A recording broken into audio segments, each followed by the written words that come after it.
The cabin pressure inside Atlantic Meridian, Flight 902, wasn't the only thing dropping. So was Trey Holbrook's oxygen level. Curled in seat 4. The 17-year-old clutched his chest, the silent, agonizing scream of a sickle cell crisis tearing through his veins. His mother, Regina, begged for the onboard medical oxygen, a simple request that could save his life. But Sheila the purser, with a frozen smile and eyes cold as steel, didn't see a dying boy. She saw a nuisance. She saw a threat. With a scoff, she denied them water, denied them air, and threatened to zip-tie Regina for causing a disturbance. She thought she held all the power at 30,000 feet. She was wrong. Regina had a phone in her hand, and the contact she was dialing didn't just know the airline's CEO, he owned the ground they were about to land on. One call was about to turn this flight into a courtroom in the sky. The turbulence over the Atlantic was nothing compared to the storm brewing in the chest of 17-year-old Trey Holbrook. Trey was a quiet kid, a cello prodigy who had just secured a scholarship to a prestigious conservatory in London. He wore a simple grey hoodie, oversized headphones around his neck, and dragged a battered carry-on behind him. To the untrained eye, he looked like any other teenager trying to disappear into the background. But to his mother, Dr. Regina Holbrook, he looked fragile. Regina adjusted her glasses, her eyes scanning Trey's face as they moved down the jet bridge of JFK Airport. She saw the telltale yellowing in the corners of his eyes, jaundice a subtle warning sign. She saw the way his hand trembled as he gripped his boarding pass. "Hydrate, Trey," she whispered, pressing a bottle of water into his hand. "As soon as we sit, you drink." "I'm okay, Mom," Trey murmured, though his voice was tight. "Just tired." They were flying Atlantic Meridian, a carrier that prided itself on royal-class service. Regina had spent months saving for these business-class seats. With Trey's sickle cell anemia, the cramped conditions and lower oxygen levels of economy weren't just uncomfortable. They were a calculated risk. The extra legroom and reclining seats of business class were a medical necessity, not a luxury. As they stepped onto the plane, the shift in atmosphere was immediate. Standing at the galley entrance was Sheila. She was the chief purser, a woman in her late 40s with a stiff blonde bob that didn't move when she turned her head, and a uniform that looked tailored within an inch of its life. She was currently greeting a man in a bespoke suit, Mr. Archibald, a frequent flyer with a sycophantic warmth that bordered on flirtatious. "Mr. Archibald, so good to see you again. Seat 2A as always. Champagne before takeoff." "You spoil me, Sheila." The man chuckled, breezing past. Then Regina and Trey stepped forward. Regina was a distinguished neurosurgeon, but today she was in travel mode, sweatpants, a comfortable cardigan, and her hair in a messy bun. Trey looked like a tired teenager in a hoodie. They didn't look like the typical clientele Sheila preferred in her cabin. Sheila's smile vanished instantly, replaced by a mask of bureaucratic suspicion. She blocked the aisle with her clipboard. "Boarding passes," she demanded, her tone flat. She didn't say please. Regina held out her phone with the QR codes. Seats 4A and 4B. Sheila scanned them, her eyebrows knitting together as the machine beeped green. She looked at the screen, then back at them, then back at the screen. It was a look Regina knew well. It was the look that asked, "How did you get these? You're in business," Sheila asked, the skepticism dripping off the word.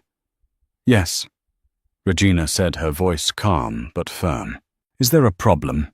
The overhead bins in business are reserved for full-fare passengers," Sheila said, eyeing Trey's battered carry-on. "You might want to check that bag. There's no room." Regina looked past her. The bins were wide open and empty. We paid full fare, and there is plenty of room. Thank you. She moved to step past, but Sheila didn't budge immediately. For a split second it was a standoff. Sheila's eyes flicked to Trey, looking him up and down with open distaste. Trey shrank into himself, the stress already triggering a spike in his cortisol. Just move quickly, Sheila snapped, finally stepping aside. Don't block the aisle for the priority passengers. They found their seats. Regina settled Trey in 4A, ensuring his vents were open.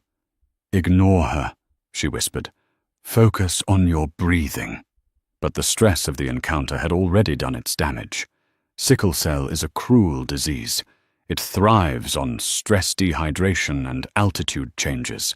The red blood cells, usually round, begin to sickle, turning into jagged hooks that snag in the blood vessels, blocking flow and causing ischemia, a pain so intense it is often compared to childbirth or broken bones. As the plane taxied, the cabin pressure shifted. Trey let out a sharp gasp, clutching his left side. Trey. Regina's hand was instantly on his forehead. He was clammy. It's starting, he gritted out through clenched teeth. My back and my chest. Regina's heart hammered. She knew the protocol. Hydration, warmth, oxygen. She reached into her bag for the pain medication she always carried, but she knew the pills would take 20 minutes to work. She needed to arrest the crisis now, before the pain became unmanageable. She pressed the call button. Nothing happened. She waited a minute, then pressed it again. She could see Sheila in the galley laughing with Mr. Archibald, popping the cork on a bottle of champagne. The ding of the call light was audible, but Sheila didn't turn around. Mum, it hurts, Trey whimpered. A tear leaked out of his eye. Regina unbuckled her seatbelt. The fasten seatbelt sign was on, but the plane was currently idling on the tarmac, waiting for a takeoff slot. She stood up. Sit down.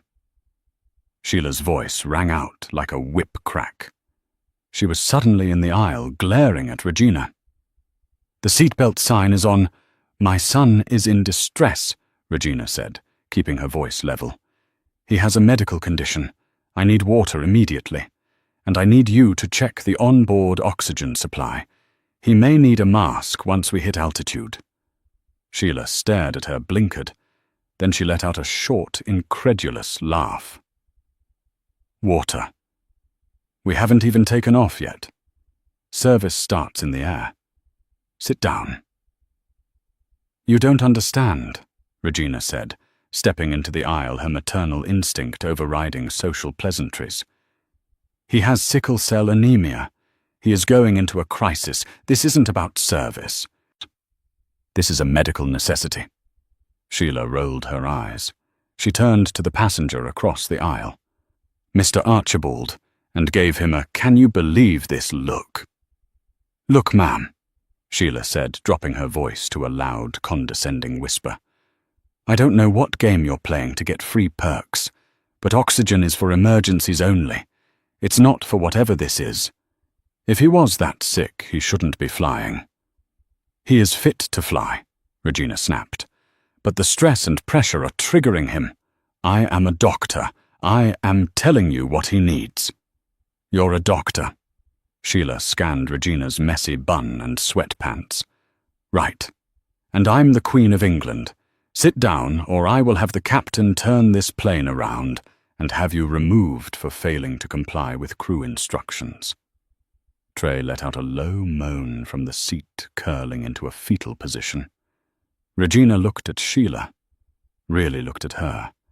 She saw the wall of prejudice she was up against. Arguing would waste time. She sat down.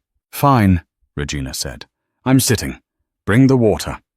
Sheila huffed, smoothed her skirt, and walked back to the galley. She did not bring the water. The plane took off.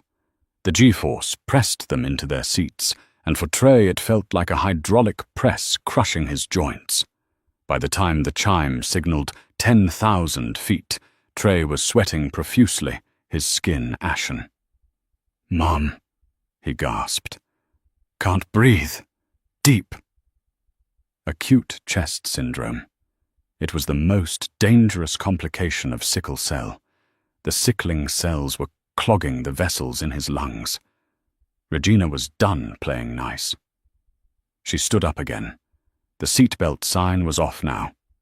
She grabbed her empty water bottle and marched to the galley. Sheila and a younger flight attendant, a nervous-looking man named Kevin, were plating warm nuts. "I need oxygen," Regina said. Her voice was no longer asking. It was commanding. "Now. My son is having trouble breathing." Sheila didn't look up from the ramekins. "I told you the oxygen is for medical emergencies, heart attacks, strokes, not for kids who can't handle a little turbulence. He is in acute chest syndrome." Regina slammed her hand on the counter. The china rattled. "Do you want a dead passenger on your flight, because that is where this is heading?" "Ma'am, step back," Sheila barked. "You are being aggressive." "I am being a mother, trying to save her son." "Look at him." Regina pointed to seat 4A. Trey was visible from the galley. He was rocking back and forth, clutching his chest, his mouth open as he tried to gulp air. Kevin, the junior attendant, looked concerned. "Sheila, he looks really bad. Maybe we should just—" "Quiet, Kevin," Sheila hissed. She turned her cold gaze back to Regina. "We see this all the time. People fake panic attacks to get upgrades or attention. If I open that oxygen tank, I have to file a report with the FAA. I have to document a medical incident. I am not doing 3 hours of paperwork because your son forgot to take a Xanax. It's not panic, it's sickle cell." "Is that contagious?" Sheila asked, taking a step back, her nose wrinkling in disgust. Regina stared at her, stunned into silence for a heartbeat. The ignorance was suffocating.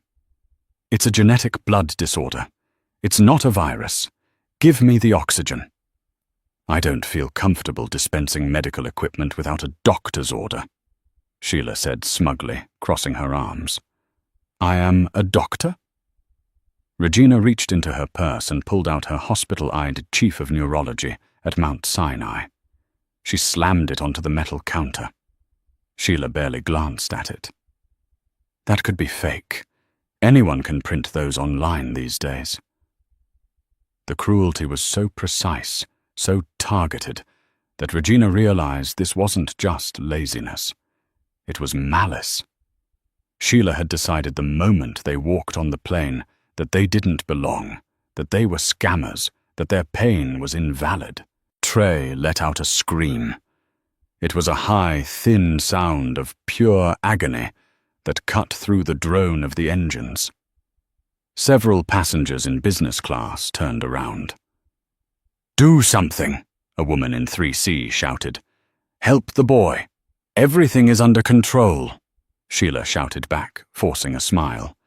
She turned to Regina, her eyes narrowing into slits. "You are disrupting this flight. I am warning you for the last time. Go sit down and shut that kid up, or I am calling the captain to have you restrained." "Restrained?" Regina whispered, her voice trembling with rage. "You would restrain a dying child. I'll restrain the mother who is inciting a riot," Sheila countered. She reached for the interphone handset on the wall. "Captain Miller, this is the cabin. We have a level 2 disturbance in business. Passenger is aggressive, refusing instructions, and faking a medical emergency to demand resources." Regina watched her. She saw the gleam of power in Sheila's eyes. Sheila thought she had won. She thought the hierarchy of the airplane pilot crew passenger was absolute. Regina reached into her pocket. She didn't pull out a weapon. She pulled out a sleek black satellite phone. It wasn't allowed to be used during flight, usually, But this was a matter of life and death, and the plane had Wi-Fi calling enabled. "Put that phone away," Sheila yelled, hanging up the interphone. "Federal regulations prohibit—" Regina ignored her. She unlocked the phone. She didn't dial 911. She didn't dial her husband. She scrolled to a contact saved simply as P. Galloway, personal. Sheila froze. Her eyes darted to the screen. "Who are you calling?" Sheila demanded, her voice wavering slightly for the first time. "You called your manager," Regina said, her voice ice cold, her thumb hovering over the call button. "So I'm calling yours." "Who?" "Preston Galloway," Regina said. "The owner of Atlantic Meridian, and the man whose brain tumor I removed 6 months ago." Sheila laughed. It was a nervous, jagged sound. "Right. You have the billionaire owner of this airline on speed dial. Sure you do, lady. Put the phone away before I have the air marshal tackle you." Regina hit call. She put it on speaker. The line rang once, twice. Then a deep, gravelly voice, a voice that had been on CNBC and the cover of Forbes magazine just last week, filled the galley. "Dr. Holbrook, is everything all right? You're supposed to be on your way to London." Sheila's face went the color of curdled milk. "Hello, Preston," Regina said, locking eyes with the terrified flight attendant. "I'm on my way to London. I'm on your flight 902. But I'm afraid your chief purser, Sheila, is currently refusing to provide oxygen to Trey, who is in a sickle cell crisis. She also just threatened to zip-tie me for asking for water." There was a silence on the other end of the line. A heavy, terrifying silence. "She did what?" Preston Galloway's voice was low, dangerous, and crystal clear. Sheila began to shake. She reached out a hand, trembling. "Ma'am, wait. I didn't know." Regina pulled the phone away. "Preston Trey is in bad shape. I need the plane grounded. I need paramedics. And I need this woman away from my family." "Consider it done," Galloway said. "Hand the phone to the flight attendant. Now." Regina held the phone out to Sheila. "It's for you," Regina said. Sheila held the satellite phone as if it were made of molten lead. Her hands, usually so steady when pouring vintage wine or inspecting seatbelts, were trembling violently. The silence in the galley was absolute, save for the hum of the engines and the jagged, wet sounds of Trey gasping for air in row 4. She pressed the phone to her ear, her face pale. "Hello, Mr. Galloway." "Is this the purser?" "Preston." Galloway's voice was no longer the warm baritone of a grateful patient.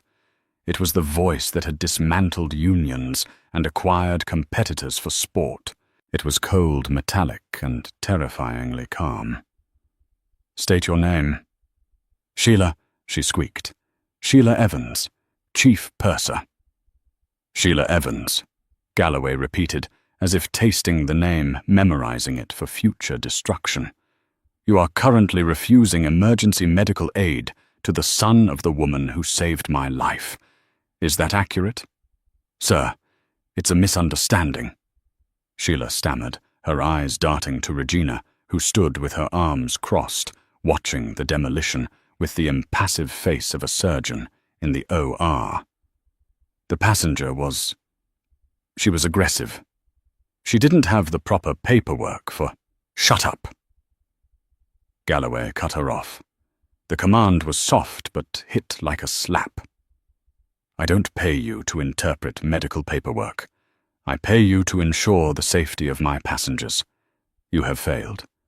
Now listen to me very carefully, because your future employment and your freedom depends on the next 60 seconds. Sheila swallowed hard, her throat clicking dryly. "Yes, sir." "Give the boy the oxygen. Now. I want you to walk over there, turn the tank on to the maximum flow rate required, and assist Dr. Holbrook. Do not speak to her. Do not apologize. Just do it. Then take this phone to Captain Miller in the cockpit. Do not hang up." "Yes, sir," Sheila whispered. She lowered the phone. She didn't look at Regina. She couldn't. The shame was beginning to prickle at her skin, hot and uncomfortable, but it was overshadowed by a primal fear. She moved to the emergency locker, her movements jerky.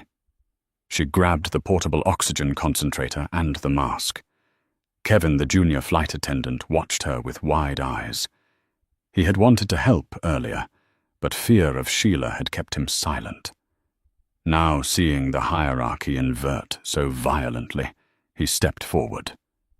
"I'll take it," Kevin said, grabbing the tank from her shaking hands. He rushed to seat 4A. Sheila was left standing there, the phone still connected. She walked up the aisle past the staring eyes of the business-class passengers. Mr. Archibald, the man she had been flirting with earlier, looked at her with a mix of curiosity and pity. She ignored him. She knocked on the cockpit door, the secret code. The door buzzed open. Captain Miller, a silver-haired veteran pilot with thousands of flight hours, looked over his shoulder. "Sheila, what's going on?" "We got a call from Ops about a disturbance." Sheila held out the phone. She looked like a ghost. "It's Mr. Galloway, for you." Captain Miller's eyebrows shot up. The CEO calling the cockpit directly. That happened maybe once in a career, usually when the airline was going bankrupt or a war had started. He took the phone. "Captain Miller speaking. Good afternoon, Mr. Galloway." Sheila stood in the small entryway, hugging herself. She could hear Galloway's voice buzzing on the other end, but couldn't make out the words. She could, however, see the blood drain from Captain Miller's face. "I understand, sir," Miller said, his tone shifting from professional to urgent. "Yes. We are currently at 32,000 feet, just passing over the coastline. We have fuel for London, but—" "Yes, understood. Immediate diversion." Miller listened for another moment, then nodded sharply. "I'll have authorities meet us at the gate." "Yes, sir. I'll make sure Dr. Holbrook and her son are prioritized. And regarding the crew—" Miller glanced at Sheila. His eyes were hard. He listened to the instruction. "Understood. I will relieve her of duty immediately upon landing." Miller handed the phone back to Sheila. He didn't say thank you. "Go to the jump seat," Miller ordered, turning back to his controls. "You are relieved of service duties for the remainder of this flight. Kevin will handle the cabin. Sit down and strap in. We are turning around." "Captain, please," Sheila begged, tears finally spilling over. "I was just following protocol." She didn't look like a doctor. "Get out of my cockpit," Miller said, not even looking at her. "We have an emergency landing to execute." Sheila stumbled out. The door clicked shut behind her. Back in the cabin, the atmosphere had shifted. Kevin had the oxygen mask on Trey's face. The hiss of the gas was the most beautiful sound Regina had ever heard. She was kneeling in the aisle, holding Trey's hand, monitoring his pulse. "Breathe, baby, breathe," she whispered. Trey's eyes were fluttering. The oxygen was helping, flushing the sickled cells with the air they desperately needed. But the pain was still there, a jagged presence in his chest. The plane banked sharply to the left. The engines roared as the thrust changed. Bing bong. Captain Miller's voice filled the cabin. "Ladies and gentlemen, this is the captain speaking. We have a medical emergency on board and have been ordered to return to JFK immediately. We will be dumping fuel to reach a safe landing weight. This will take approximately 20 minutes. Please return to your seats and fasten your seat belts. We apologize for the inconvenience, but passenger safety is our top priority." A groan went through the cabin. "Are you kidding me?" a man in row 5 muttered. "I have a meeting in London." Regina stood up. She turned to face the cabin. She was no longer just a tired mother. She was a force of nature. "My son is dying," she announced, her voice projecting clearly to the back of business class. "His organs are shutting down because he was denied oxygen for 30 minutes. If anyone has a problem with us turning around to save his life, you can take it up with me. I am Dr. Regina Holbrook." The cabin fell silent. The man in row 5 shrank down in his seat. The reality of the situation and the sight of the boy with the mask finally sank in. Kevin appeared at Regina's side. "Dr. Holbrook, Captain Miller asked me to tell you that Mr. Galloway has arranged for a medical team to meet us on the tarmac. He's also cleared a direct path to the hospital." Regina nodded, stroking Trey's sweat-dampened hair. "Thank you, Kevin." Kevin hesitated. "And can I get you anything else?" "Water blankets. Just keep her away from us," Regina said, gesturing to where Sheila was buckling herself into the crew jump seat near the door, weeping into her hands. "She won't come near you," Kevin promised. "She's done." The descent was rough. The plane, heavy with fuel despite the dumping, shuddered as it hit the thicker air of the lower atmosphere. For Trey, every vibration was agony. The pressure changes were wreaking havoc on his already sensitized body. "Almost there, Trey," Regina soothed, though her own heart was racing. "Just hang on." Sheila sat in the forward jump seat, facing the passengers. It was the walk of shame in stationary form. Every passenger in the front cabin could see her. They could see the mascara running down her cheeks, the way her hands gripped the harness until her knuckles were white. She had spent 20 years building a reputation as a stern, efficient purser, the queen of the cabin. In 1 hour, she had torched it all because she couldn't look past the color of a boy's skin and the hoodie he wore. She tried to catch Mr. Archibald's eye, perhaps looking for a sympathetic ally, but he pointedly looked out the window. The isolation was total. The wheels hit the tarmac with a jarring thud.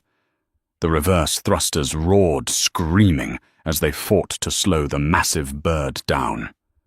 As the plane taxied off the active runway, it didn't head for a normal gate. It headed toward a remote stand where a convoy of vehicles was waiting. Red and blue lights flashed against the grey tarmac. There were 2 ambulances, a fire truck, and 3 black SUVs. "Is that for us?" Trey asked weakly, pulling the mask down slightly. "That's for you." Regina smiled, though her eyes were wet. "Mr. Galloway doesn't do things halfway." The plane came to a halt. The seatbelt sign flicked off. Usually this was the moment everyone stood up and rushed to get their bags. But nobody moved. The captain's voice came over the intercom again. "Ladies and gentlemen, please remain seated. Paramedics are coming on board for the patient. Everyone else, please stay clear of the aisle." The front door opened. The cold rush of New York air swept into the cabin. 2 paramedics in tactical gear, not the usual city EMTs, but a private critical care team, sprinted onto the plane. They carried a specialized stretcher and advanced monitoring equipment. "Dr. Holbrook," one of them called out. "Here." Regina waved. They moved with practiced efficiency. Within seconds, they had Trey hooked up to their monitors, transferred his oxygen supply, and were lifting him. "Pulse is thready. SPO2 is 88, the medic said. "Let's move. We have a chopper waiting at the private terminal." As they wheeled Trey past the galley, Regina paused. She looked at Sheila, who was still strapped into her jump seat, unable to move. "I hope it was worth it," Regina said quietly. "The power trip." Sheila opened her mouth to speak, but no words came out. She just shook her head. Regina followed the stretcher out. But the drama on board wasn't over. As soon as the medical team cleared the door, 2 men in dark suits boarded. They didn't look like medical personnel. They looked like law enforcement, or Perhaps something more expensive. One of them had an ID clipped to his lapel that read, Atlantic Meridian, Corporate Security. And the other was a Port Authority police officer. They didn't look at the passengers. They looked directly at the jump seat. "Sheila Evans," the corporate security officer asked. Sheila unbuckled her belt, her hands trembling so bad she fumbled the latch. "Yes, you are to grab your personal effects and disembark immediately," the officer said. His voice carried through the silent cabin. "You are being removed from duty pending an immediate investigation into gross negligence and violation of the Carrier Access Act." "Am I being arrested?" Sheila whispered. The Port Authority officer stepped forward. "We have a complaint filed by Mr. Galloway regarding endangering the welfare of a minor and interference with a medical emergency. We need to take your statement. Now." Sheila stood up. Her legs were wobbly. She reached for her purse in the overhead bin. As she walked down the aisle toward the door, dragging her bag, the silence of the cabin broke.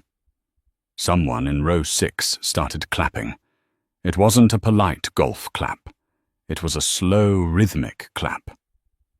Then someone else joined in. Then another. Within seconds, half the business class cabin was applauding her removal. "Good riddance!" someone shouted. "You should have given him the water," another voice cried out. Sheila kept her head down, tears blinding her as she stepped off the plane and into the waiting custody of the security team. Outside, Regina was settling into the back of the ambulance that would take them to the helicopter. She watched through the window as Sheila was escorted into the back of a police cruiser. Her phone buzzed. It was a text from P. Galloway. "The helicopter will take you to Mount Sinai. My team is meeting you there. I've already spoken to the board. We are launching a full audit of our crew training. This won't happen again. Focus on your son." Regina texted back 2 words.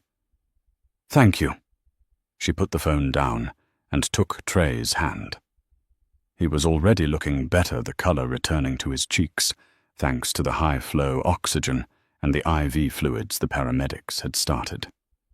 "Mom?" Trey asked, his voice stronger. "Yeah, baby." "Did you really get the owner of the airline to arrest the flight attendant?" Regina kissed his forehead.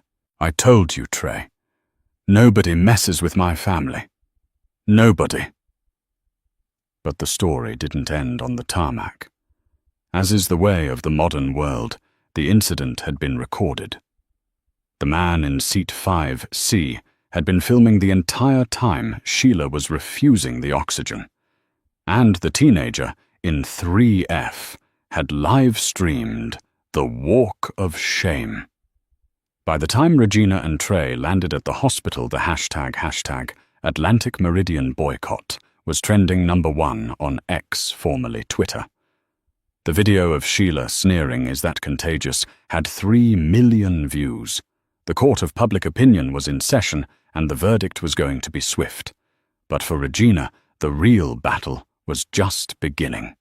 She wasn't interested in just getting one flight attendant fired. She had realized that Sheila was a symptom of a rot within the airline's culture, a rot that allowed bias to override safety protocols. And Regina Holbrook was a surgeon.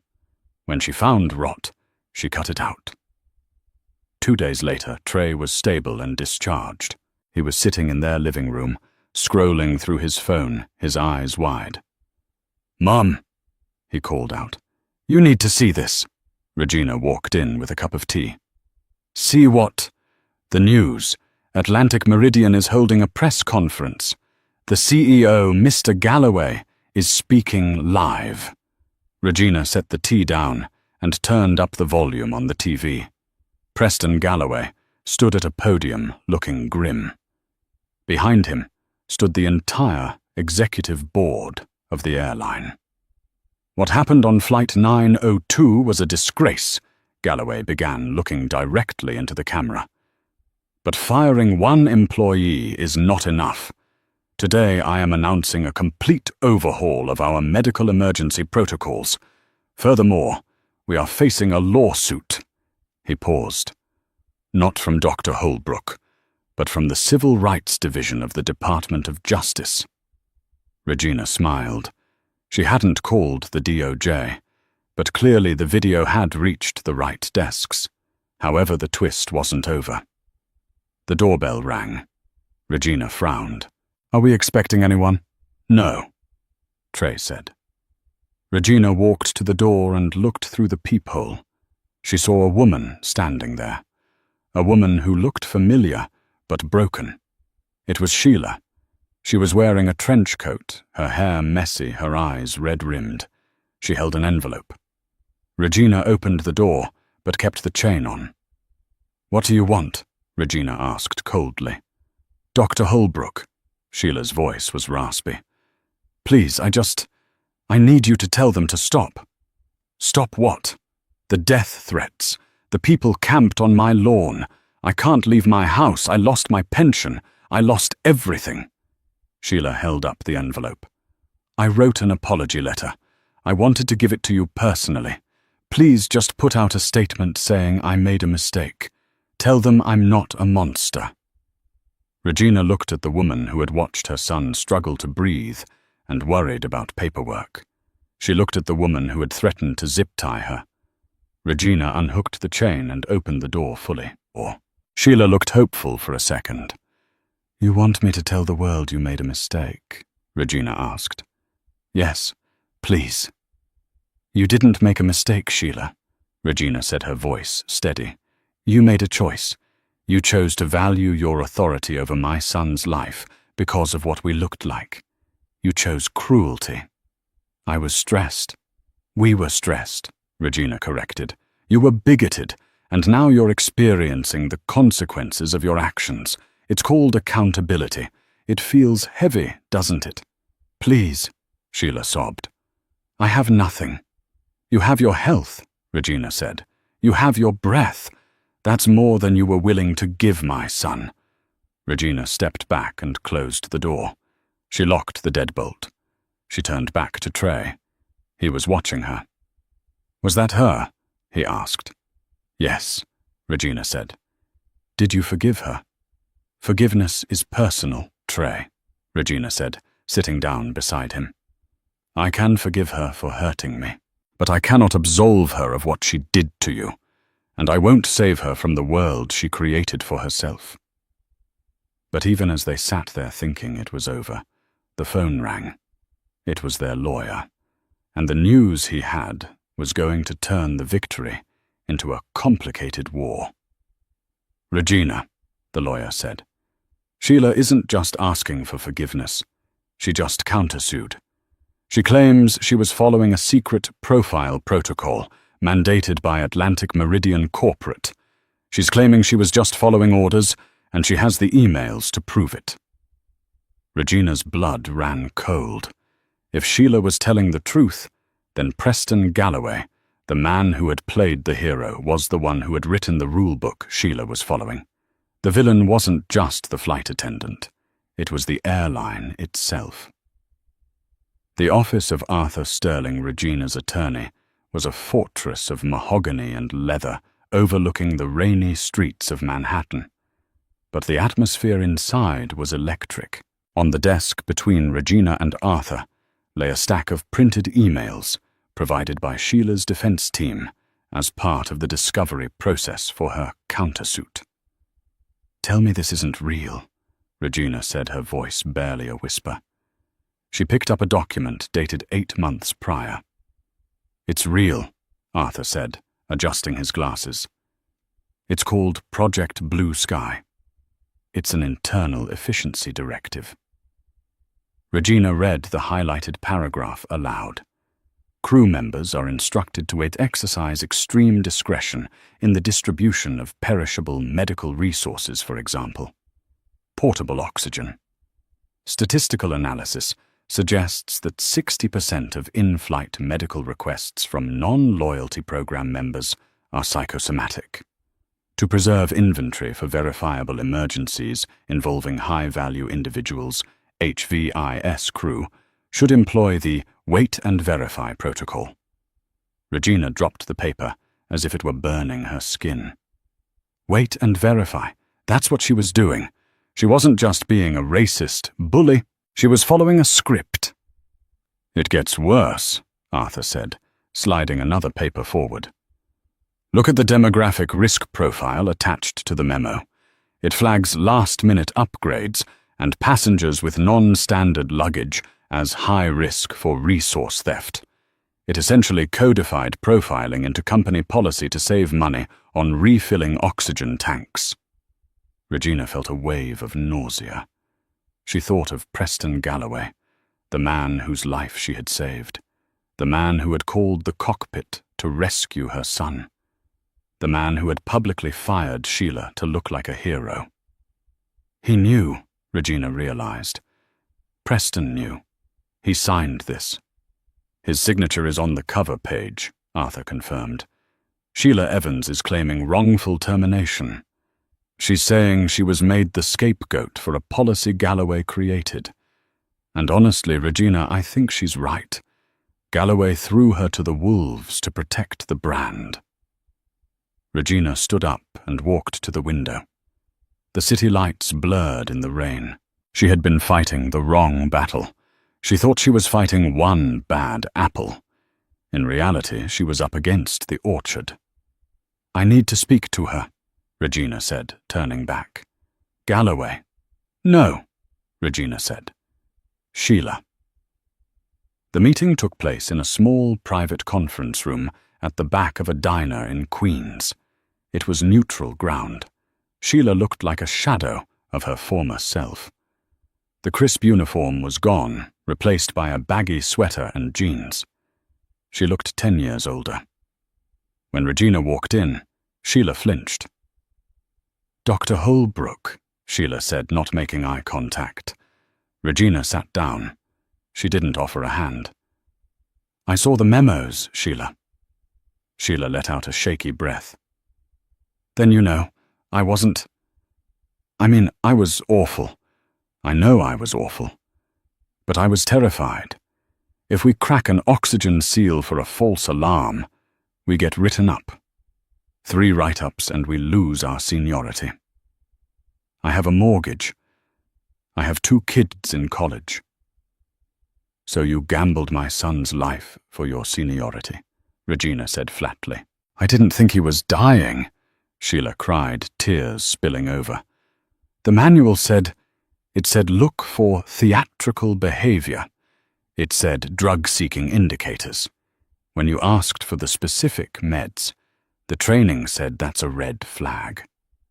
Regina stared at her. It was the banality of evil. Sheila hadn't woken up wanting to kill a child. She had been conditioned by a corporate algorithm to view empathy as a liability. Preston Galloway fired you on that call, Regina said. He acted like he was shocked. He's an actor, Sheila spat a flash of anger cutting through her misery. He gives speeches about family and care, but he cuts the budget for medical kits every year. He knew exactly what he was doing. He sacrificed me to keep you quiet. Regina leaned forward.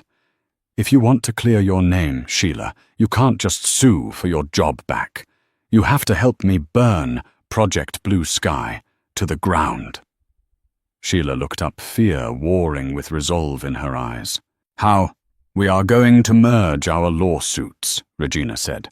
You are going to testify not as a defendant, but as a whistleblower. We are going to put Preston Galloway on the stand. And you are going to tell the world exactly what he taught you to do. The following week, Regina requested a meeting with Preston Galloway. He agreed immediately, inviting her to his penthouse office overlooking Central Park. He evidently thought she was coming to thank him again, or perhaps to discuss a settlement for the inconvenience. When she walked in, he was all smiles. He looked healthy, the scar from the surgery she had performed barely visible under his hairline. Regina. He spread his arms wide. You look fantastic. How is Trey? I heard he's back at his cello practice. We'd love to sponsor his first concert. Regina didn't smile. She didn't sit down. She reached into her bag and pulled out a copy of the Project Blue Sky memo. She slid it across his glass desk. Preston's smile didn't falter, but his eyes went dead. He glanced at the document, then back at her. "I see," he said, his voice dropping an octave. "So Sheila's lawyers have been busy."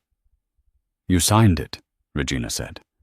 "You told your staff to treat sick passengers as liabilities. You told them to wait until someone was practically dead before opening a $10 tank of air." Preston sighed, sitting back in his chair. He looked bored. "Regina, you're a surgeon. You understand triage. You understand resource allocation. We run 3,000 flights a day. If we gave oxygen to everyone who had a panic attack or a hangover, we'd be grounded within a week. It's business. It's not personal." "It was personal when it was my son," Regina said. "And it was personal when you tried to buy my silence by publicly executing your employee for following your rules." "Sheila was a PR problem." Preston shrugged. "She lacked finesse. She was rude to a VIP's doctor. That was her mistake. Not following the protocol, but getting caught doing it to the wrong person." "I'm going to expose you, Preston," Regina said. "I'm going to show the world that Atlantic Meridian puts profits over lives." Preston laughed. It was a cold, dry sound. "Regina, look around you. I own politicians. I own media networks. You have a disgruntled ex-flight attendant and a sad story. I have an army of lawyers who will bury you in paperwork until your great-grandchildren are born. Don't do this. Take the settlement. Take the scholarship for Trey. Go back to being a hero surgeon." Regina turned to the door. She paused with her hand on the handle. "You forgot one thing, Preston." "What's that?" "I'm the one who looked inside your head," she said. "I know you're afraid of dying, and by the time I'm done with you, you're going to wish you had never survived that table." She walked out. The war was on. The trial of Holbrook versus Atlantic Meridian became the media spectacle of the year. It wasn't just about one boy. It was about the invisible algorithms that governed modern life. It was about who was deemed worthy of saving.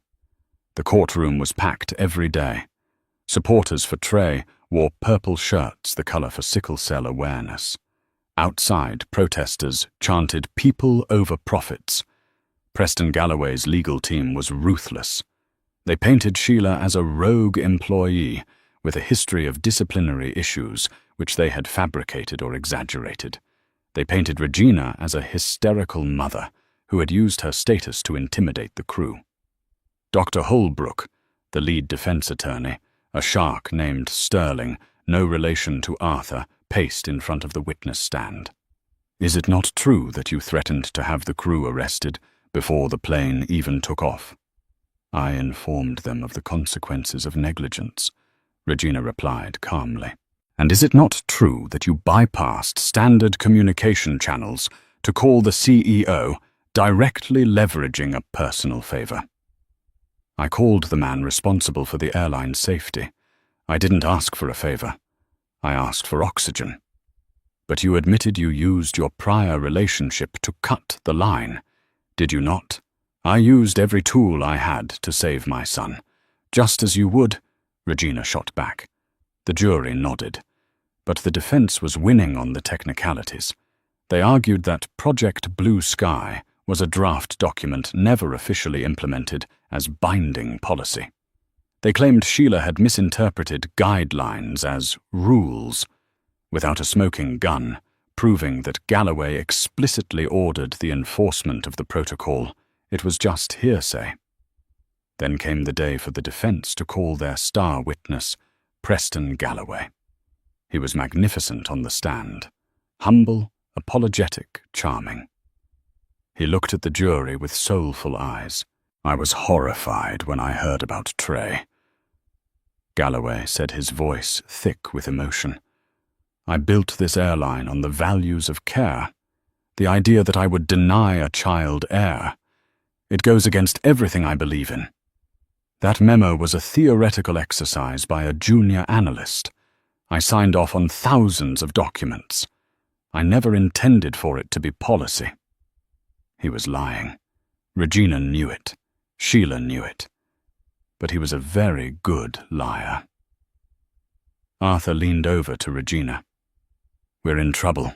He's charming them. We need something concrete." Regina looked at Sheila, who was sitting in the back of the courtroom. Sheila looked defeated. She had already testified, but the defense had shredded her credibility. Bringing up a time, she was late for a shift in 2018. Then the courtroom doors opened. A young man walked in. He was wearing an Atlantic Meridian uniform, but he wasn't on duty. He was carrying a thick red binder. It was Kevin, the junior flight attendant who had given Trey the oxygen. Arthur stood up. "Your Honor, the plaintiffs wish to call a rebuttal witness, Kevin O'Connor." The defense attorney jumped up. "Objection. This witness was not on the list." "He just came forward with new evidence, Your Honor," Arthur said. "Material evidence that was allegedly ordered to be destroyed." The judge, a stern woman named Justice Halloway, looked over her glasses. "I'll allow it. Swear him in." Kevin took the stand. He looked terrified. He glanced at Preston Galloway, whose face had gone a shade of grey Regina had only seen in cadavers. "Mr. O'Connor," Arthur asked, "you were the junior attendant on Flight 902. "Yes, sir." "And you heard Mr. Galloway testify that Project Blue Sky was never official policy." "I did." "Is that true?" Kevin took a deep breath. He placed the red binder on the stand. "No, sir. This is the shift lead manifest for the month of the incident. Every crew briefing starts with a blue sky update. We were given bonuses, cash bonuses based on how much oxygen and medical kit inventory we saved each quarter." A gasp went through the courtroom. "Can you read the entry for the day of Flight 902? Arthur asked. Kevin opened the binder. His hands shook, but his voice was clear. "Date October 14th. Directive from CEO office. Strict adherence to blue sky protocols required due to Q3 budget shortfalls. All discretionary medical usage must be approved by captain or ground ops. No exceptions for non-status passengers." Kevin looked up. "There's a handwritten note in the margin. It's initialed PG. Arthur turned to the defense table. "PG Preston Galloway." Kevin nodded. "Yes, we all know his handwriting. He wrote, 'Hold the line. Fuel costs are up.'" The courtroom erupted. The gavel banged, but nobody heard it. The image of a billionaire ordering his staff to hold the line on oxygen to save money on fuel costs was the nail in the coffin. Preston Galloway wasn't looking at the jury anymore. He was staring at Kevin with pure hatred. But Kevin wasn't looking at him. He was looking at Trey, who was sitting in the front row. Kevin gave a small, shy nod. Trey nodded back. "Order, order," the judge shouted. When the noise died down, Arthur asked one final question. "Mr. O'Connor, why did you bring this today? You know you'll be fired." Kevin looked into the microphone. "Because I became a flight attendant to help people see the world, not to watch them die in it. And Dr. Holbrook was right. Karma is real. I didn't want to be on the wrong side of it anymore." The cross-examination was a massacre.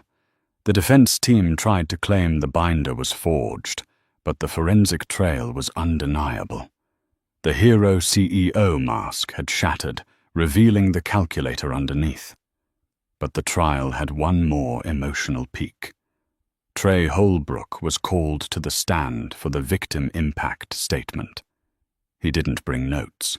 He brought his cello. The defense attorney objected. "Your Honor, this is highly irregular." "I will allow it," the judge said softly.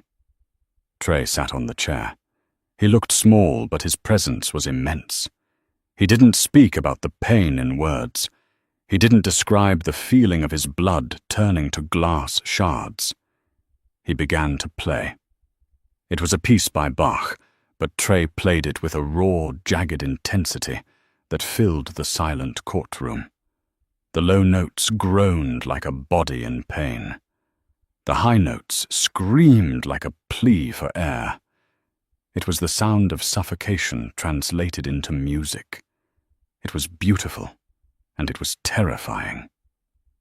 For 3 minutes, nobody moved. Even the stenographer stopped typing. When Trey finished, he let the bull hang in the air. He looked directly at Preston Galloway. "That was the song I was listening to in my head when I thought I was going to die," Trey said into the silence. "I played it to keep my heart beating. You tried to stop the music, Mr. Galloway. But you can't." Trey stood up and walked off the stand. The jury was crying. The foreman, a stoic-looking construction worker, was wiping his eyes with a handkerchief. The verdict was a formality at that point.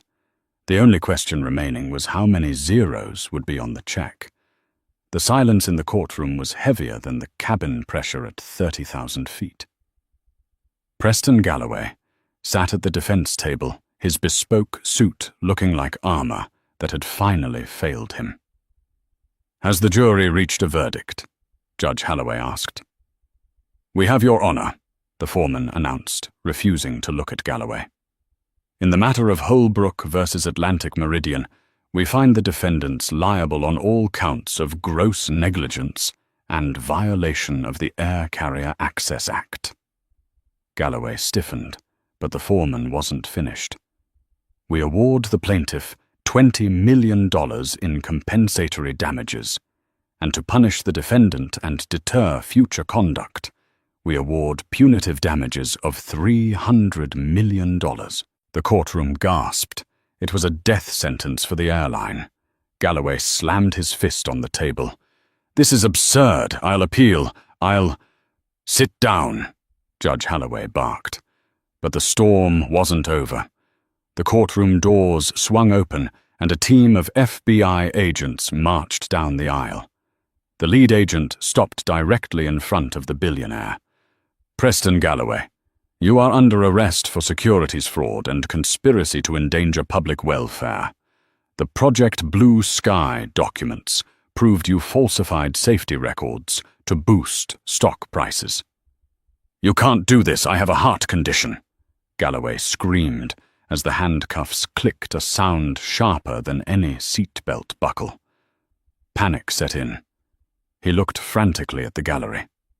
"Regina, you're my doctor. Tell them." Regina stood up slowly, looking at the man she had once saved. "I am a doctor," she said, her voice cutting through the noise. "But I'm not your doctor anymore, Preston. I believe the protocol for your condition is to wait and verify. I'm sure the prison infirmary will get to you soon. Eventually." Galloway was dragged out, screaming, while the cameras flashed, the aftermath. The fall of Atlantic Meridian was swift. The airline filed for bankruptcy within the month. But for the people involved, the landing was very different. Kevin O'Connor.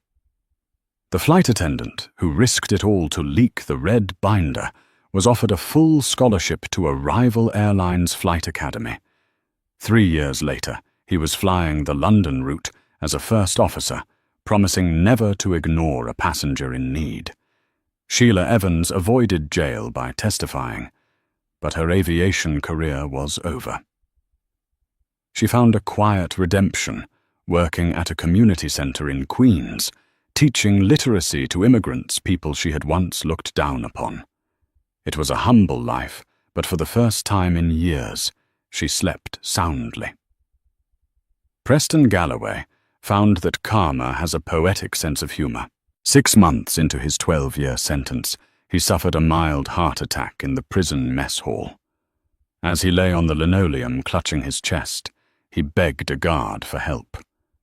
The guard, overworked and underpaid, barely looked up. "Quit faking it, Galloway. You're just trying to get out of work duty. Wait until the nurse gets here." Galloway survived, but he spent that hour in terror, finally understanding exactly what it felt like to be Trey Holbrook in Seat 4A. The final note. 1 year later, the Royal Albert Hall in London was sold out. Inside, Dr. Regina Holbrook sat in the royal box, wearing deep purple silk. The lights dimmed, and Trey walked onto the stage. He wasn't the fragile boy in the hoodie anymore. He was a young man in a tuxedo, standing tall with his cello. He looked up at his mother and gave a small nod. Then he began to play Elgar's cello concerto. It wasn't a song of pain. It was a song of triumph. As the music soared to the domed ceiling, the audience held its breath, not because they couldn't breathe, but because they didn't want to miss a single note of the boy who had fought for every lungful of air he had. Trey played for the boy in Seat 4A. He played for the mother who refused to sit down. He played for the truth that no matter how high you fly, you are never above the humanity of the person sitting next to you. When the final note faded, the applause sounded like thunder. It sounded like justice. And that is the story of how one mother's refusal to be silenced grounded an entire airline empire. It's a powerful reminder that authority is not always right, and that your voice can shake the sky. Preston Galloway thought he could put a price on human life, but he learned that a mother's love is a currency he couldn't afford. Karma doesn't always come with a warning label. Sometimes it comes with a cello and a court order. If this story moved, you hit that like button. Like! Don't forget to subscribe and turn on notifications, because our next story involves a corrupt HOA president who tried to evict a veteran, and let's just say, he picked the wrong house. Thanks for watching, Terrorist Tool.